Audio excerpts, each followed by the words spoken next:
What's up, everyone? Welcome back to another review. And this time, we're going to take a look at the 11th studio release of Metallica entitled 72 Seasons. I'm going to let you know if I think this ranks amongst the best or if it ranks amongst the ones that are good but have nothing else to offer after a first listen. So let's waste no time. Let's go through this thing one by one. Kicking it off with track number one entitled 72 Seasons. I overall really like the opening track of the album. I think it sets the tone perfectly. I like the instrumentations of the song. I think Lars's drumming is fairly decent. I like the guitar work from both James and Kirk, and Rob on the bass. Listen, Rob will always be a very talented bass player. I think in Metallica he's really underutilized and he's been toned down very very much. But for what he has to offer and contribute to the band, I like him. And I like his work on this song. I like the work of the band in general in this song.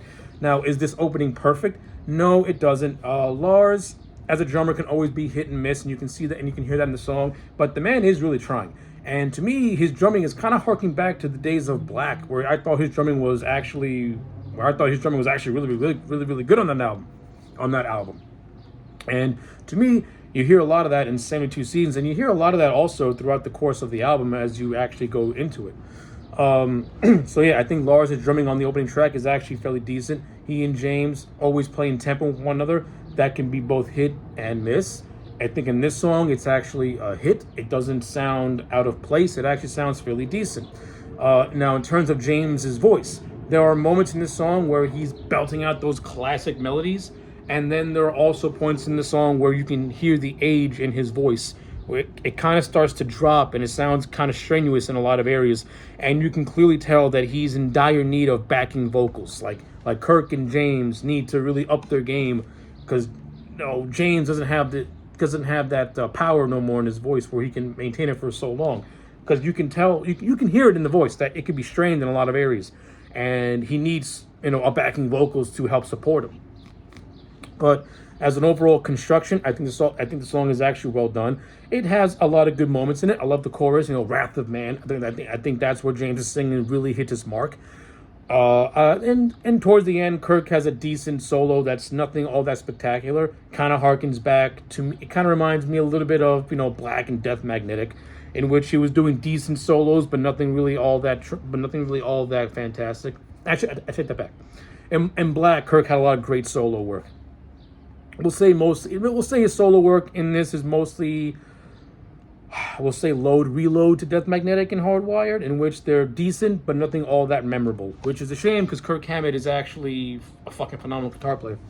But as an overall song, it runs at a little over 7.5 minutes. It gets the job done, sets the tone, and that's it. I like the opening track. Despite my criticisms for it, I enjoyed it. It's a nice headbanger to get you in the mood.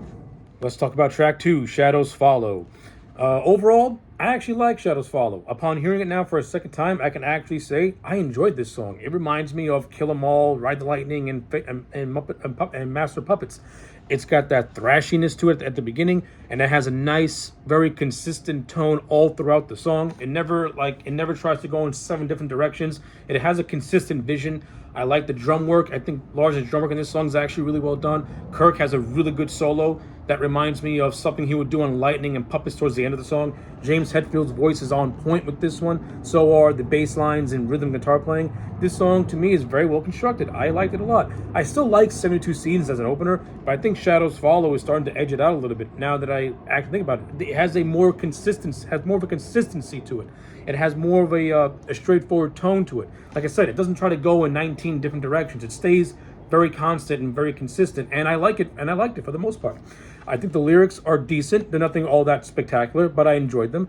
The instrumental work, like I said, goes back to the days of the first 3 albums, which you ain't gonna get no complaints out of me because I love those albums. And like I said, Kirk actually does a solo that I think is much better than the one he did in 72 Seasons. So yeah, Shadows Follow, good song. I liked it upon a second hearing. Okay, track 3, Screaming Suicide. I think in comparison to the first 2 tracks, I think this one's considerably weaker. But it doesn't mean that it's bad either. It has a fast, aggressive pace to it. It's got a good vibe to it. I think James's voice in this song is good, but not as good as it was in the first 2 opening tracks. Kirk has some decent solos here and there, but it's nothing really all that spectacular. This kind of sounds like a modern update of the old school sound. But that doesn't mean, but it doesn't really add much to the overall flow of the album, to be honest with you. Like, you could take Screaming Suicide out, and I think it wouldn't. I don't think you would miss it at all. Like I said, it doesn't really sound memorable to me. It's not a horrible song by any means. It's decent. It's good. It's a good headbanger. Like, you can get into it once you can get into it. It's got a nice tight intro to it. It's got some good guitar work in it, good drumming in it, good bass work in it. It's got some decent Kirk Hammett solos that are that are not as good as, let's say, the ones from the previous from especially from I'm getting my words all mixed up. Kirk Hammett's solo work in this song are not as good as they were in, let's say, Shadows Follow or even the end of 72 Seasons. It's more basic and cut and dry. But again, as an overall song, it's fine. You can listen to it, not get bored of it. It's a good banger. It's a good headbanger to it. If it plays during the show, you can easily get caught up in the aggression of it. So yeah. Okay, track 4, Sleepwalk My Life Away. This is one of my standout tracks of my initial hearing of this album. I like this song. Hearing it again, this song, it still stands. This song is one of my favorite ones. Sleepwalk My Life Away, I think, is pretty damn tight. I like the opening bass and drum line intro. To me, Rob Trujillo sounds like he's harkening back to his days from Suicidal Tendencies and Infectious Grooves with that funky bassness. Like, I love that funkiness that Rob was known for prior to joining Metallica, and you can tell that he wants to bust out and be more experimentational with his bass playing, because he's fully capable of doing something like that. Which is why I feel like his bass playing in Metallica it is good, but you can tell that he wants to do more. At least with this song, he got to branch out a little bit and harken back to his early days, which I can appreciate. I also enjoyed Lars's drumming. I think his drumming and Rob's bass playing complement each other very, really well. Hence why I like the opening riff and I like how it sets the tone. And the overall song itself, really, really tight. I like the lyrics. It's basically about just repeating life day after day with little to no changes. So everyone, you can relate to a song like this. You feel like you're sleepwalking your life away because all you're doing is repeating the same phase over and over again. You know, you're thinking that you're awake when you're really asleep, and metaphorical stuff like that. I think the guitar work by James and Kirk in this song is also really good. You got a couple of decent guitar solos, and yeah, Sleepwalk My Life Away, one of my favorite tracks off the album.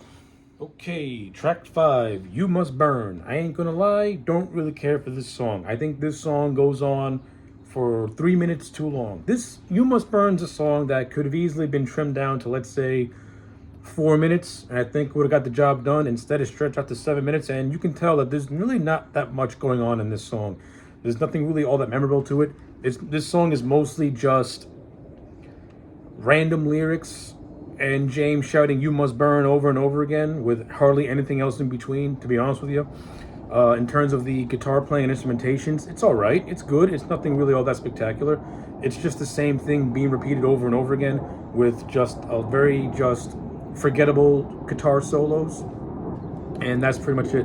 Like, I don't really have a whole lot to say about You Must Burn. This song had the potential to be something pretty cool, maybe even harken back to the days of Ride the Lightning with Fight Fire with Fire. Instead, it just sounds like a very stock song that you would hear on Death Magnetic or Hardwired to Self-Destruct. Hell, I even go as far as to say something you would hear on Reload or Load. But yeah, You Must Burn, it's not bad for what it is. I think it goes on 3 minutes too long, but it's all right. This is one of those songs, if you hear it live, I'm probably going to sit down in my seat and not even bother, because this song does not really have no energy to it. It's just stock sound, and that's pretty much all I got to say.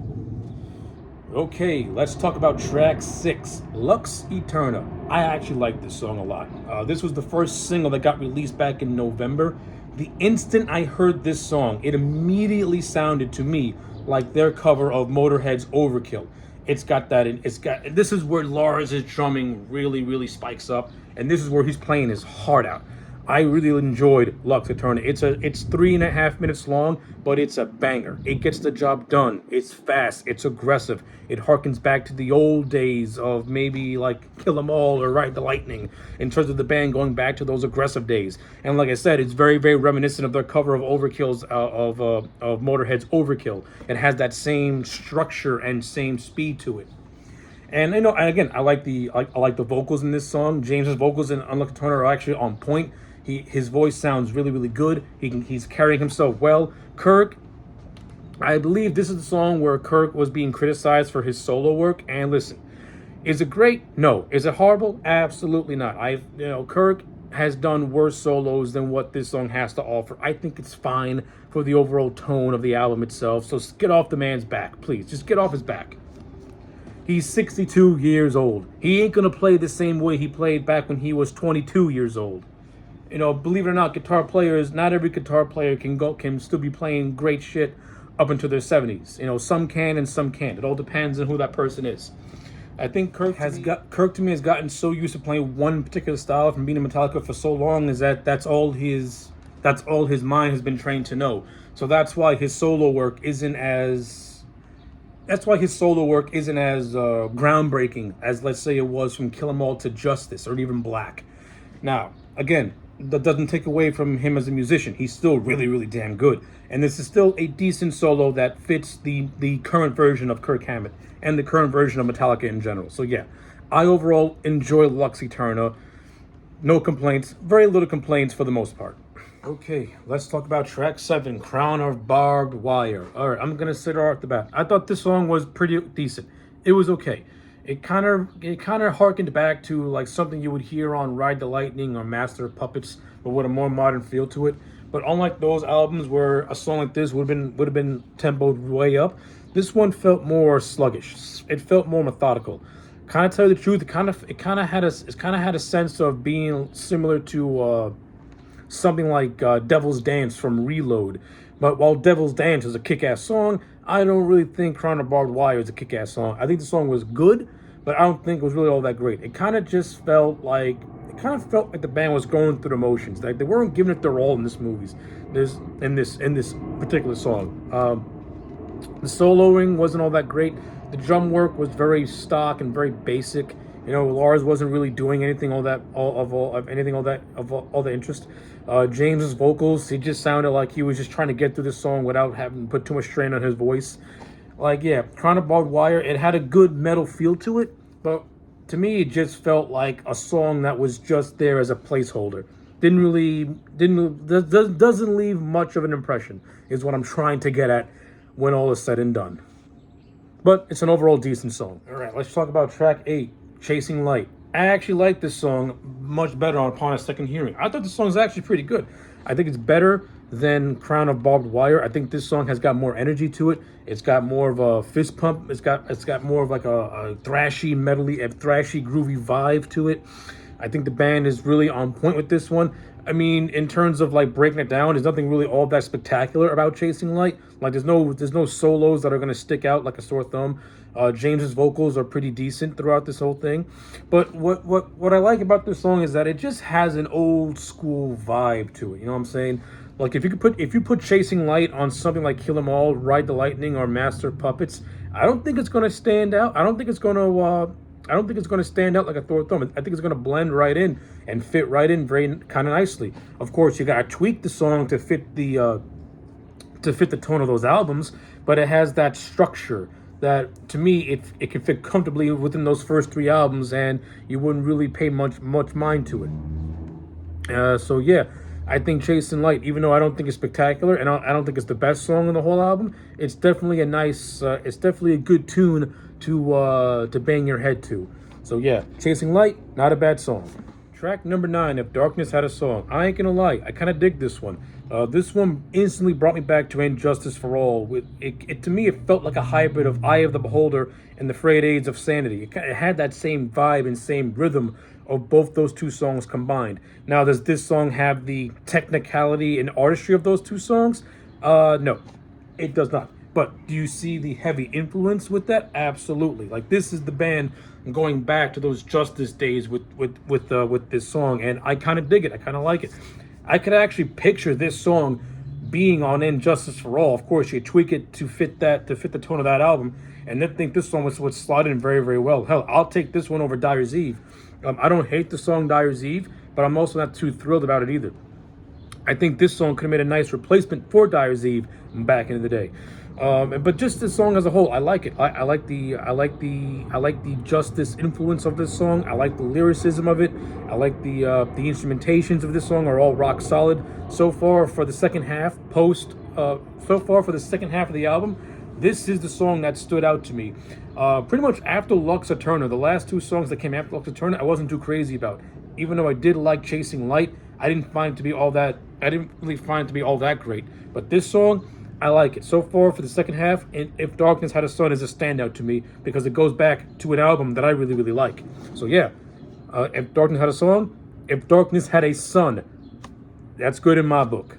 Okay, track 10, Too Far Gone. All right, I'm just going to say this. This song is actually pretty good. This is not a bad song. This is not a great song. It's a quick and painless, economically made song. This song is just there to bridge the gap between If Darkness Had a Sun to Room of Mirrors. But as a gap filler, I think it's actually really solid. I think it's actually pretty good. It's quick paced, it's economic, it's not boring, it keeps the momentum going. It doesn't have anything memorable to it, but it has a nice rhythm to it. It's got a nice chorus that you can easily sing along to, and it's got a decent guitar solo towards the end of it. So yeah, I don't really have a whole lot to say about Too Far Gone, except for the fact that it's an economically made song, and I enjoyed it. I liked it. I'm not gonna lie.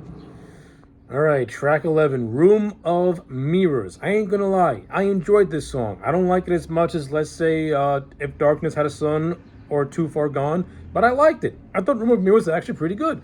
This song, harkened back to me a little bit from to Master of Puppets or Kill 'Em All. It had a nice vibe to it, had a nice groove to it, had a nice heavy flow to it. You got a nice, decent guitar solo towards the end of it. The construction of the overall song I thought was decent. Lars's drumming is really good. The bass is nice. No, James Hetfield is also not too bad in the song either. This is not a standout song throughout the entire album. To me, the standout song was like a couple of songs back. More like Sleepwalk My Life Away is more as a standout and is more of a standout to me than this song is. But I liked it for what it was. It's a nice throwback to the 80s era. And I got nothing bad to say about that. Of course, the band is much slower than they were back then, but listen, at least the song is good and I liked it. And if I hear it live, I'm not going to sit on my hands. I'm actually going to get up and jam to it. That's how much I enjoyed it. Okay, let's talk about track 12, the closer, the 11-minute epic song Inamorata. All right, I ain't going to lie. I like this song as a closer. I think this song perfectly sums up the entire album. I enjoyed it a lot. I like it. My only criticism is that it goes on for 11 minutes. You could take out 3 minutes and have it tighten it up, and this song probably would have fared better for it. I like most of everything about this song. It has a nice feel to it. It has a sense of sadness to it. It has a beautiful flow to it. I like the guitar work. I like the drumming. I like James's vocals in this song. I like the bass. I like Rob's bass lines in this song as well. I think Inamorata is, again, like most of the songs on this album, is a nice throwback to the 80s, to the early days. But you also get a slight hint of Death Magnetic and Hardwired in this song as well.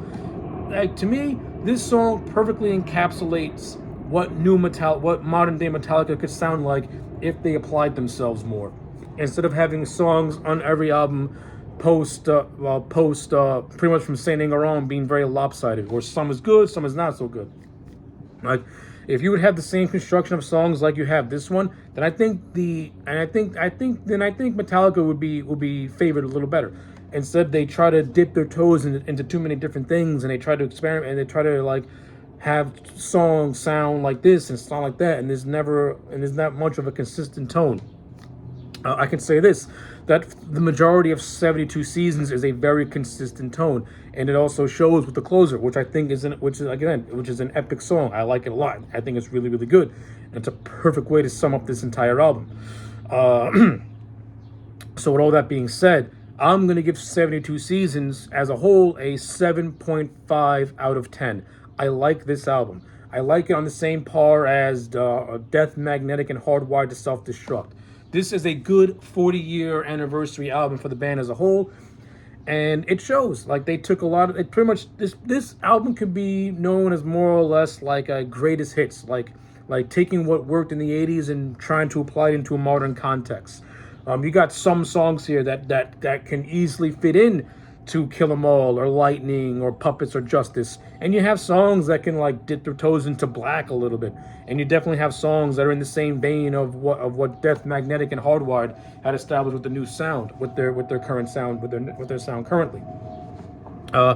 There are so many songs that reminded me of, like, for example, Screaming Suicide reminded me of Welcome Home Sanitarium. Like, the last riff of Welcome Home Sanitarium was reworked as the opening riff for Screaming Suicide.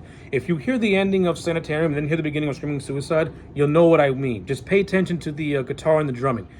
They're very, very similar. Metallica basically reworked the ending of Sanitarium and created Screaming Suicide with it. And then you have a song like Lux Eterna, which is a complete homage to Overkill, to Motorhead's Overkill. And then you have If Darkness Had a Sun, which I said earlier in the review is a combination of Eye of the Beholder and Frayed Ends of Sanity. Like to me, 72 Seasons is an album that is like a greatest hits of Metallica. Like, Metallica taking all the styles they've ever done throughout the course of their 40-year career, and they basically showcased it in a greatest hits form with a modern update and better production values. Now, does that mean every single song on this album is good? No, you do have songs that are decent but don't really stand out. And then you have songs that are actually really damn good that I really liked. Like 72 Seasons, the opener, I really enjoyed it. Sleepwalk My Life Away, I like that old song a lot. Chasing Light, upon a second hearing, I enjoyed it. If Darkness Had a Sun, the same thing. The closer, In Immorta, it's another song that I really enjoyed a second time around too. Like, this album has got a lot of good gems in it. It's not perfect, but it's solid. It's really good. Like I said, it's in the same vein of Death Magnetic and Hardwired to Self-Destruct, in which it fits the sound that Metallica has now grown into in a more as they enter we'll say the later stages of their career as a band.